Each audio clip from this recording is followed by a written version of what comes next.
Chapter 16. Surprises and Shocks. All three stared at Mr. Smellie, who was quite clearly speaking the truth. "Golly," said Larry. "So that's why you went there. Didn't you hide in the ditch, then?" "No, of course not," said Mr. Smellie. "I walked down the drive quite openly, found the garden door open and went in and collected my papers. Then I walked out. I hid nowhere, unless you think that standing by the gate for a little while to make sure no one was about was hiding." "Oh," said Larry. This was terribly puzzling. If what Mr. Smellie said was true, then there were no suspects left at all. But somebody must have done the deed. "And now will you kindly tell me what you took my shoe for?" asked Mr. Smellie. Larry told him, and then Fatty told him who had now got the shoe. Mr. Smellie was annoyed. "Oh, that interfering policeman," he said. "He has been up and down past my house goodness knows how many times today. I suppose he has been suspecting me too. Now he's got my shoe. I do think you boys deserve punishment." "Well, sir, we are only trying to find out who started the fire," said Fatty. He told Mr. Smellie all they had done so far. Miss Miggle listened in admiration and amazement. She was divided between indignation that the boys should have suspected Mr. Smellie so strongly, and astonishment that they should have found so many clues and suspects. "Well," said Mr. Smellie at last, "I think it's about time you went home, you two.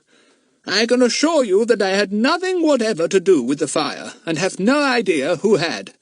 I shouldn't think it would be Horace Peakes. More likely the old tramp. Anyway, my advice to you is to leave it to the police. You children will never find out things like that." The boys stood up. "Sorry about your shoe, sir," said Fatty. "So am I," said Mr. Smellie dryly. "It's got my name inside, so I've no doubt Mr. Goon will be along here in the morning. Good night. And try not to suspect me of any more fires, thefts, killings, or anything of that sort, will you? I am really only a harmless elderly fellow interested in nothing but my old papers." The boys left, distinctly subdued. They couldn't help thinking that Mr. Smellie hadn't had anything to do with the burning of the cottage. But then, who had? "I'm tired," said Larry. "Meet tomorrow at Pip's place. Your bruises came in useful, Fatty. Without them, I don't believe we'd have got free." "They looked fine, didn't they?" said Fatty cheerfully. "Well, good night. We've had an adventurous evening, haven't we?" The other three were amazed and admiring when they heard all that had happened to Larry and Fatty, but they were even more puzzled than amazed. "It's a most extraordinary thing," said Pip thoughtfully. "We keep finding that all kinds of people were hiding in the garden that night, and all of them were there for some definite reason. Even the tramp, he was after eggs. And yet we can't put our fingers on the real wrongdoer. Could the tramp have done it? Could Horace have set fire to the cottage, although he was only gone 3 minutes? Could Mr. Smellie have done it? Horace says he saw him in the house getting his papers, but it's possible he might have burnt the cottage after that." "Yes, but somehow I feel certain he didn't now," said Larry. "Let's go down to Hickup's garden and have a big think. We may have missed something." They all went down. They saw Lily hanging out the clothes and whistled to her. With a quick look round to see that Mrs. Minns was not about, she ran to them. "Lily, where exactly did you and Horace hide in the bushes?" asked Larry. "Were you in the ditch by the workroom?" "Oh, no," said Lily, and she pointed to some bushes by the drive. "We were there. We never went near the ditch." "And old Smellie says he only hid for a moment by the gate. But someone hid in the ditch," said Fatty thoughtfully. "Let's go there, everyone." They went to the ditch. The nettles were rising up again by this time, but it was still easy to see where they had been flattened by someone. The children squeezed through the gap and went to look at the footprint on the space where the turf had been taken away. It was still there, but fainter now. "You know," said Daisy suddenly, You know, these footprints, the one here and the ones round about the stile, all point one way. They are coming towards the house, but not going away. Whoever hid in the ditch came across the fields to the house, but there are no footprints at all to show that he went back that way. He might have gone out at the front gate, silly, said Fatty. Well, I must say I feel defeated today. Our clues don't tell us anything now, and all our suspects seem to be innocent. I feel a bit tired of finding out things that lead us nowhere. Let's do something else today. Let's go for an all-day picnic. Oh, yes, said everyone. We'll go back for our bikes. We'll go to Burnham Beeches and have a lovely time. Bets's mother would not allow her to go because it was too far for an 8-year-old to ride. The little girl was very disappointed. I'd rather Bets didn't go for a picnic today anyway, said her mother. She looks a bit pale. Leave Buster behind and let her go for a walk with him. She'll like that. Bets did love taking Buster for walks, but it hardly made up for missing a picnic. Fatty was very sorry for her when she stood at the gate waving to them as they went off on their bikes. I'll bring you back heaps of primroses, he called. Look after Buster, won't you? Buster wagged his tail. He meant to look after Bets, not have Bets look after him. He felt too sad when he saw the children going off without him, but he knew that he could never run fast enough to keep up with bicycles. It had been raining in the night, and everywhere was muddy. Bets thought she had better put on her rubber boots. She went to get them. Buster pattered after her on muddy paws. It's a pity you can't wear boots or something, Buster, she said. You get awfully muddy.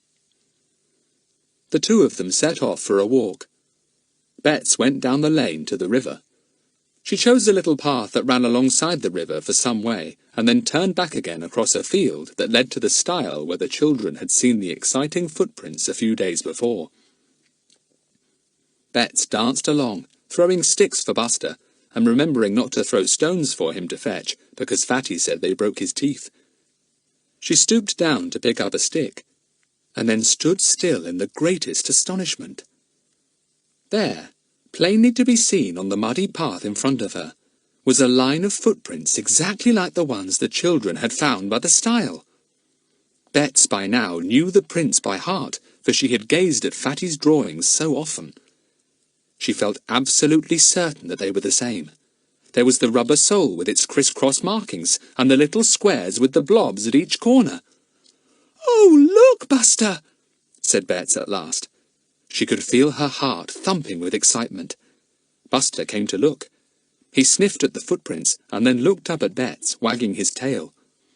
"They're the same prints, aren't they, Buster dear?" said Bets. "And listen, Buster, it only rained last night, so someone must have walked along here since then. And that someone is the person we're after, though we don't know who. Oh, Buster, what's the best thing to do? I do feel so excited, don't you?" Buster capered round the little girl as if he understood every single word she said. She stood for a moment or two looking down at the line of footprints. "We'll follow them, Buster," she said. "That's what we'll do. We'll follow them. See? I don't know how long it is since the person walked along here, but it's not very long anyway. Come on. We may even catch up with the person who made the prints. Oh, this is exciting." The little girl followed the footprints with Buster. He put his nose down to them and followed them too, though it was really the smell he was following, not the marks themselves. Along the muddy path they went, and then crossed a road to the other side, then up another footpath, where they showed quite plainly, and then into a lane. Here they were not so easy to follow, but Buster's nose was most useful, for he could follow the smell, even where there was no footprint to be seen.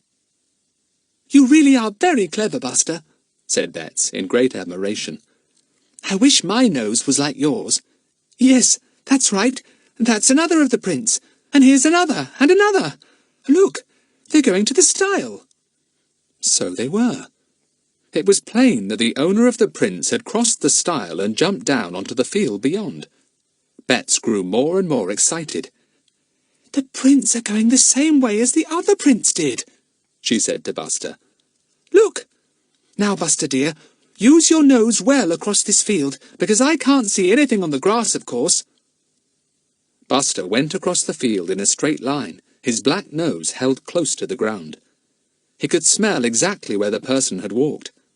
Soon Bets came to a bare muddy bit, and there she saw a footprint clearly outlined. "You are going the right way, Buster," she said. "Keep your nose down. Hurry! Maybe we shall find the person if we're quick. I believe these footprints have only just been made." The footprints did not lead to the gap in the hedge. Instead, they led over another stile and up the lane that led to Bets's own house. But at Mr. Hick's gate, the prints turned and went up Mr. Hick's own drive. Bets was amazed. So the man who burnt the cottage had actually gone back to it today. She wondered if he had gone to the front door or the back door. She went up the muddy drive, her face down, watching the prints. They went right to the front door. Just as she got there, the door opened and Mr. Hick appeared. He seemed astonished to see Bets. "Well, what are you doing here?" he asked.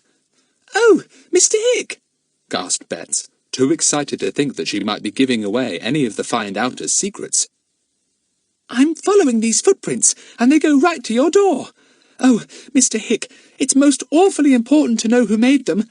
Has anyone been to see you today?" Mr. Hick looked surprised, and he frowned at Bets and Buster. "I don't understand," he said. "Why is it so awfully important?" "Well, if only I knew who made these footprints, I should be able to tell the others who set fire to your cottage the other evening," said Bets importantly. Mr. Hick looked completely bewildered, and he stared very hard indeed at Bets. "You'll better come in," he said at last. "This is very extraordinary. What is a child like you doing following footprints? And how do you know anything about it? Come in. No, leave the dog outside." "Let him come too," said Bets. "He'll be very, very good. He'll scratch your door down if you leave him outside." So Buster went in too, and soon the three of them were sitting in Mr. Hick's study, which, like Mr. Smellie's, was littered with papers and books. "Now," said Mr. Hick, trying to speak in a pleasant voice, which was very difficult for him. "Now, little girl, you tell me why you followed those footprints and what you know about them. It may be a help to me." Bets, proud to have a grown-up listening to her so closely, poured out the whole story of the find-outers and what they had done. She told Mr. Hick about the clues and the suspects, and he listened without saying a single word. Buster made himself a perfect nuisance all the time. He would keep going over to Mr. Hick, sniffing at him and trying to nibble his feet. Mr. Hick got most annoyed, but Buster wouldn't leave him alone. In the end, Bets had to take him on her knee and keep him there. When she had finished her story, right up to that very morning, she looked eagerly at Mr. Hick. "Now, will you tell me who came here today?" she asked. "Well," said Mr. Hick slowly, "as it happens, 2 of your suspects came here. Mr. Smellie came to borrow a book, and Horace Peakes came to ask me for a reference." "Oh, so it might be either of them," said Bets. "I do wonder which of them wore the rubber-soled shoes with those markings. Well, anyway, now we know for certain it was one of those 2. Mr. Hick, you won't tell a single soul what I've told you this morning, will you?" "Certainly not," said Mr. Hick. "A lot of people seem to have been in my garden that day I went up to town, didn't they? Wait till I get my fingers on the one who played that dirty trick on me and burnt all my valuable papers." "I'd better go now," said Bets. She stood up and put Buster down. He immediately rushed to Mr. Hick and began to sniff at his trousers in a way that Mr. Hick thoroughly disliked. "You go now, and take that dog with you," said Mr. Hick. "And my advice to you children is, don't meddle in things that concern grown-ups. Leave the police to do the finding out." "Oh, we must go on," said Bets. "After all, we are the find-outers." She went up the drive with Buster and saw the footprints once again. 1 row went up the drive, and 1 row went down. How Bets wished she knew whether the prints had been made by Mr. Smellie or Mr. Peakes. She longed and longed for the others to come home. She could hardly wait to tell them her news. She wondered if they would mind her telling Mr. Hick all that she had told him. But after all, it couldn't matter him knowing. He would do all he could to help them, Bets was sure, and he had faithfully promised not to tell anyone at all. The others came back after tea, tired and happy after a day at Burnham Beeches. Fatty presented Bets with an enormous bunch of primroses. Bets could not wait for one moment to tell them her news. She was simply bursting with it. But just as she was in the middle of it, there came a very nasty surprise. Up the garden appeared Pip's mother, and with her was Slear-orf, looking very smug and also very forbidding. "Old Slear-orf," said Larry in a low tone. "Whatever does he want?" It was soon quite clear what he had come for. Pip's mother spoke to the children in a very stern voice. "Children, Mr. Goon has come to me with a very extraordinary story of your doings in the last few days. I can hardly believe what he says." "What's the matter?" asked Pip, scowling at Slear-orf. "Pip, don't scowl like that," said his mother sharply. "Apparently, all of you have been interfering in matters that concern the police. Even Bets. I simply cannot understand it. Mr. Goon even tells me that you and Frederick, Larry, got into Mr. Smellie's house last night. What will your mothers say? And even little Bets has been following footprints and imagining herself to be a detective." "Who told Mr. Goon that?" burst out Bets. "Nobody knows but me and Mr. Hick." "Mr. Hick rang me up, and I've just been to see him," said Mr. Goon, speaking with great dignity. "He told me all your goings-on. Interfering little busybodies." Bets burst into loud sobs. "Oh, Mr. Hick told me he wouldn't tell anyone," she wailed.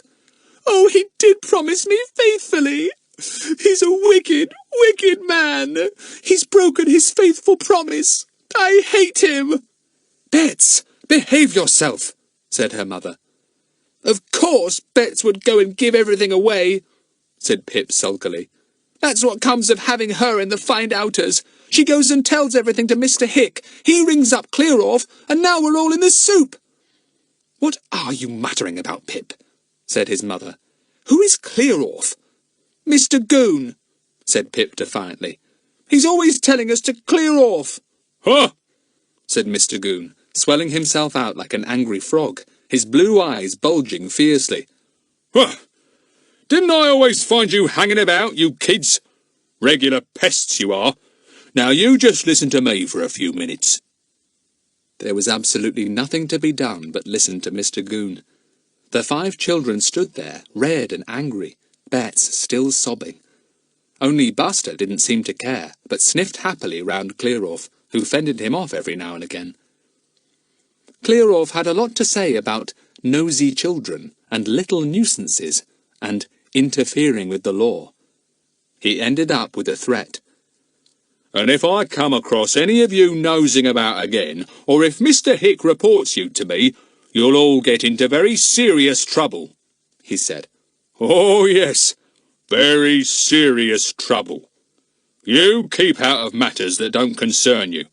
And as for you, Lawrence and Daisy, and you, Frederick, your parents are going to hear about this as well. You mark my words, you'll be sorry you ever interfered with the law." "We didn't," said Pip desperately. "We only tried to help." "Now, no back chat," said Mr. Goon majestically. "Children can't help in these things. They only get into trouble. Very serious trouble." And with that, Mr. Goon departed with Pip's mother, a burly, righteous-looking figure in dark blue.